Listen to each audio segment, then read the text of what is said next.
Joining me now is writer and broadcaster Esther Krakue. Esther, was it a music festival or a hate festival?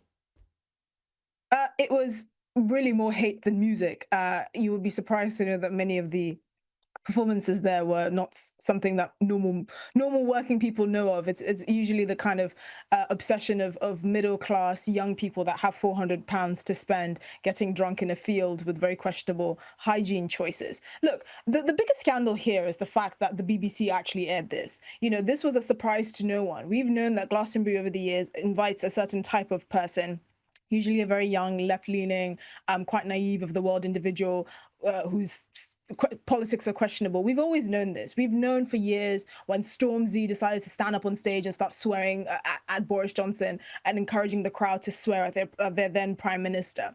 But it's the fact that the BBC didn't foresee this sort of behavior that people find astonishing. You know, we've seen riots and protests on the streets of London basically since October the 7th. We've seen the behavior of people that feel quite incensed by the situation going on in Israel and Gaza, and yet our national broadcaster did nothing to prevent it. They had, the audacity to air a bunch of people basically saying death to the IDF and a bunch of other anti-Semitic things, much to the horror of tens of millions of people in this country that are paying the license fee and wondering, well, actually, what are we getting for our money?